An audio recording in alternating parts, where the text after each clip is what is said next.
สบายดีทุกคนตอนนี้ก็กลับมาพบกับซองกองนี่ซาแนลนะวันนี้นี่ก็สีมาตำหมักหุงใส่หัวหอยดีทุกคนไปเบิ่งเรือไปติดตามเลยหมักหุงเรือง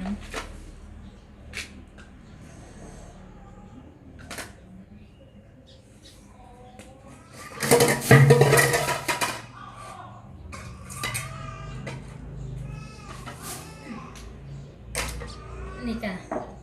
เรือผสม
แป้งนม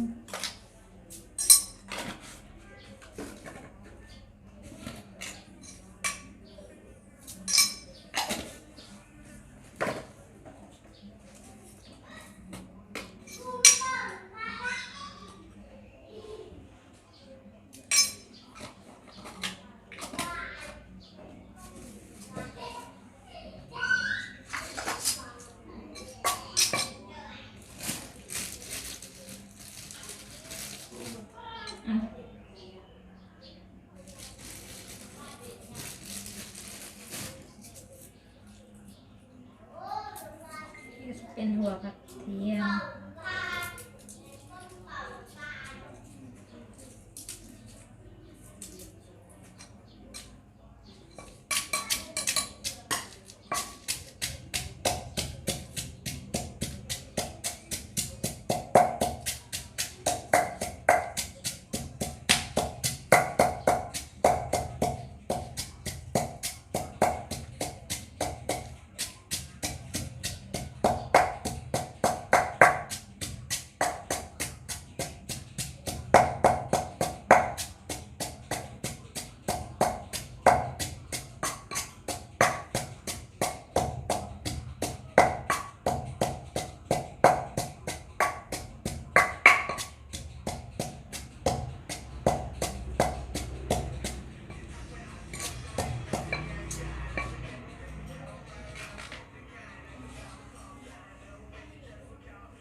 จะใส่มะกอก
เป็นปลาแดกดิบนะทุกคน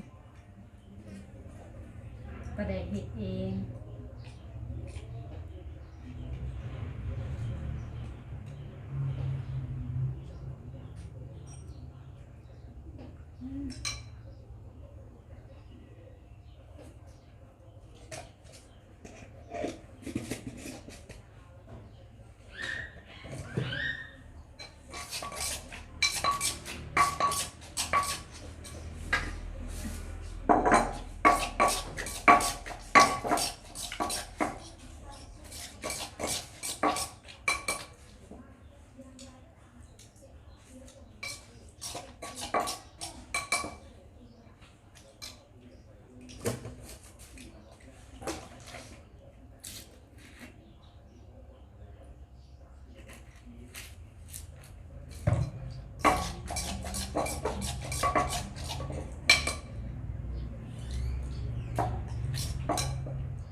เป็นหัวหอย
เด็ดสีสันทุกคน ไปเถอะ เด็ดคนสีสัน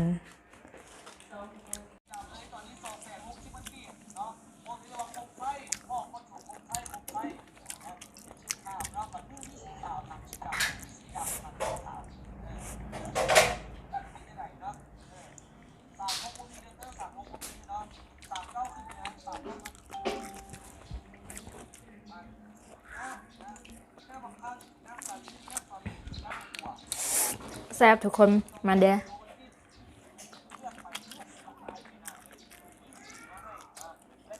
ปิดขารูผักตูมันเหลืองเพราะ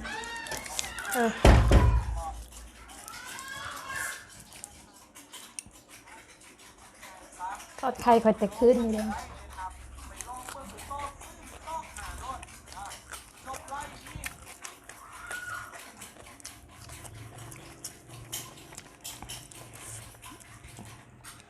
มีตำมังคุงแล้วก็ทอดไข่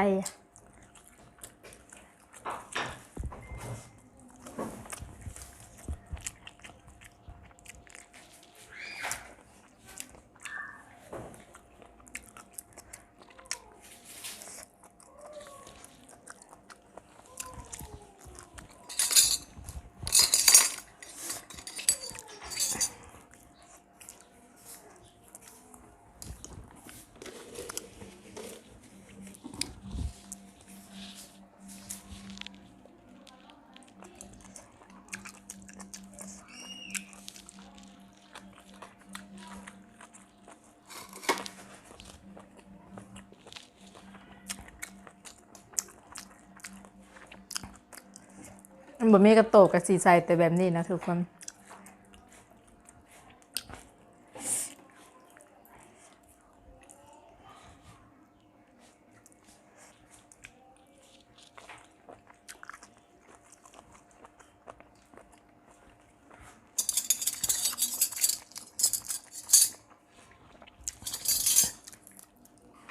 ตำบักหุงนะ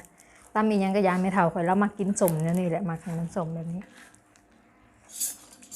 ข่อยเลยอยากสมจ้ะ แม่ตุ๋นยังไม่แล้วอยู่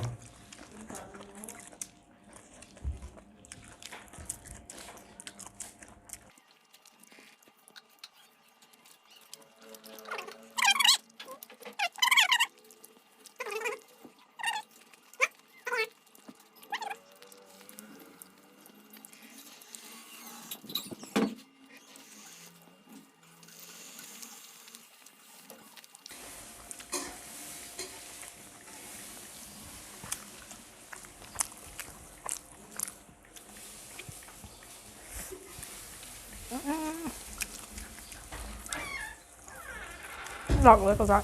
นี่สิขอจบคลิปไว้เพียงเท่านี้ก่อนเนาะถ้าใครมาคลิปนี้อย่าลืมกดไลค์กดแชร์กดติดตามเพื่อเป็นกำลังใจให้นี่คลิปต่อไปเนี่ยเด้อถ้าอยากให้นี่คลิปอีกยังก็คอมเมนต์มาใต้คลิปเนาะบ๊ายบาย